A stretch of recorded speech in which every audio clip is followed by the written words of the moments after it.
Hey y'all, it's Mrs. B, and I wanted to show you how you can take the new sponges that Pioneer Woman's making and wash your plates with them, okay? This one's clean, I'm just showing for an example. But let me show you. It holds a lot of good soap.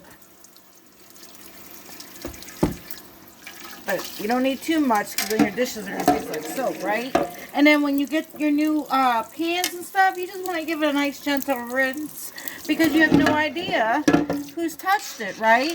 If they just sneezed or anything like that. So you're going to rinse your pan off. And you know what?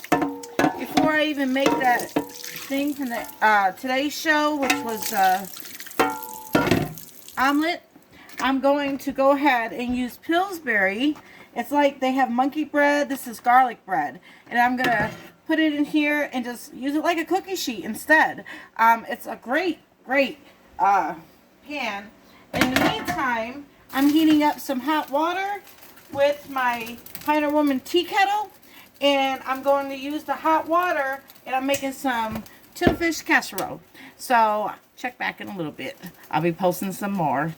Hey, you know what? Duck Dynasty ain't got nothing on Pioneer Woman because look at the camouflage. Ooh, do you see me with the wallpaper and all that? I'm in the flowers. I'm just being silly. Love you all.